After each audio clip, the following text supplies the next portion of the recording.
So Tom, let's fast forward. You've started your career. You've begun to study this, and I understand you had a little international travel going on. I did, yes. I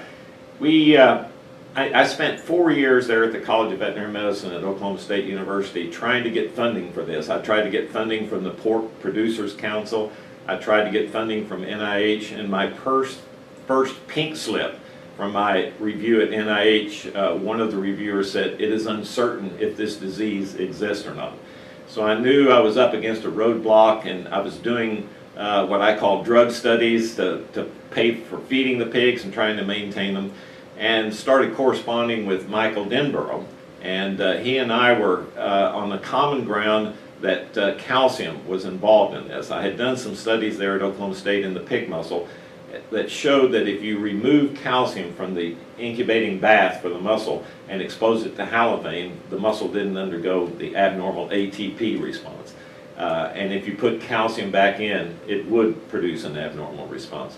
So Mike Denborough and I had that in common, and he invited me to come and spend 2 years in his lab on a fellowship, and I would help him find and develop the porcine model, and he would give me the opportunity to start studying human muscle.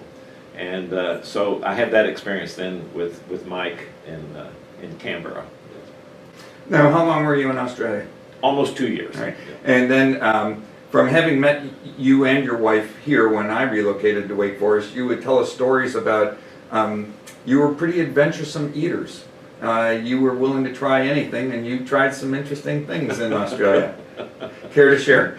Well, there was one couple that were from England, and they had decided to stay in Australia, and they bought a house, and they invited us over for their first meal, and it was kidney pie, and it was not a pleasant experience to try to be polite and courteous and enjoy kidney pie, which we did.